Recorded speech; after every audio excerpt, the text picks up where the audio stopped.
could lose weight without having to eat so clean.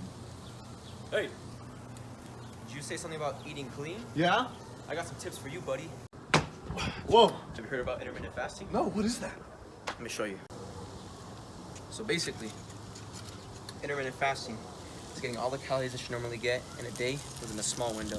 For the rest of that day, you won't eat. In other words, you're fasting. Oh, okay. So intermittent fasting is when I don't eat for most of the day, but when I do eat, I'm not fasting. That's what I just said.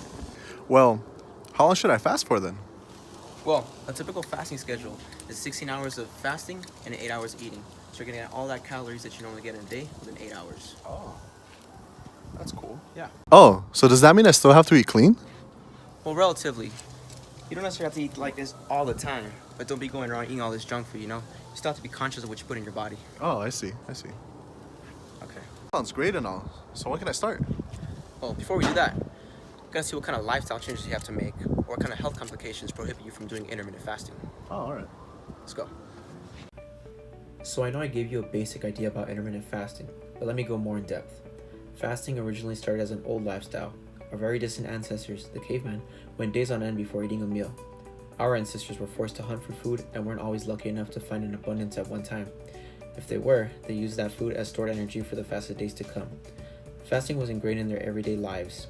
This lifestyle might even explain why most of them stayed relatively lean. The next time fasting would be introduced was around 400 BC. Hippocrates, Greek physician, was and is still known as the father of modern medicine. He had a famous quote relating fasting to medical prescriptions. He said, "To eat when you are sick is to feed your illness." Dr. Jason Fung, who is a modern world-leading expert on intermittent fasting, mentioned this in an article he wrote. Hippocrates used fasting as an ailment for his patients. His quote makes sense when you put it into perspective. If you have the stomach flu, I believe the last thing you want to do is eat. Fasting was also used for spiritual purposes. In religion, fasting can either be known as cleansing or purification. People who practice religious fasting believe that it is beneficial to the human body and spirit. Dr. Fung mentions in his article that Jesus Christ, Buddha, and the Prophet Muhammad all shared a common belief in the healing power of fasting. They all fasted, but in different ways. Their fasting differed from the amount of time they fasted to the types of fasting they practiced. Nowadays, people use fasting as a technique for rapid fat loss. Thousands of people all over the world have seen the positive effects of intermittent fasting. I personally believe that intermittent fasting is a powerful tool at the disposal of anyone who has the discipline and determination to use it. With that being said, I also believe some people may not be able to partake in intermittent fasting because of their lifestyle and/or health conditions. Let me start this off by listing all the benefits intermittent fasting can give someone. The main three are weight and body fat loss, increased fat burning, and lowered blood insulin and sugar levels. One of the most interesting and probably the biggest breakthrough with intermittent fasting is the reversal of type 2 diabetes. As I said before, this is a very powerful technique that almost anyone can use. But let me dive into the lifestyle choices one must make in order to do intermittent fasting. And just a quick FYI, I'll be referring to intermittent fasting as IF for the rest of the video, just to spare my chops. Alright, let's get started. When doing IF, there will be a period where you're eating and a period when you are fasting. Like I mentioned before, the typical fasting schedule is 16-8. That is 16 hours of fasting and 8 hours of eating. This kind of schedule might be impractical or even antisocial to some people. For example, imagine if your eating window ends at 7 p.m. and your friends are going out to eat at 8:30 p.m.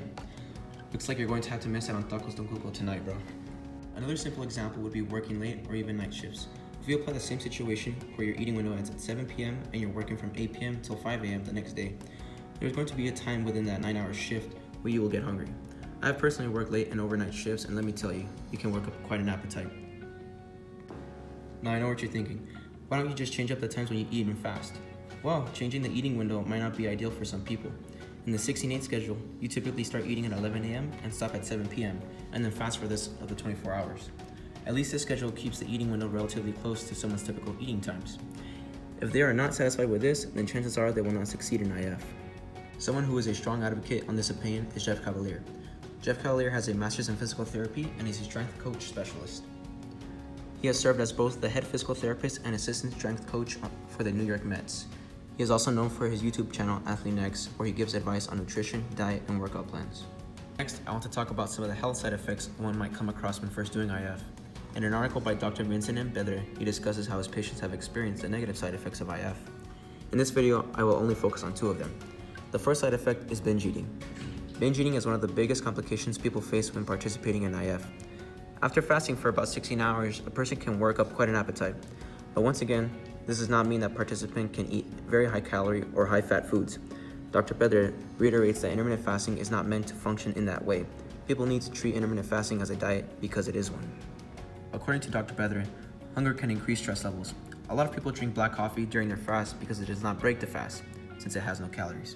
Too much caffeine, though, can lead to some more stress and anxiety. I think combining IF with a high-stress life, like that of a college student, is enough to make somebody break.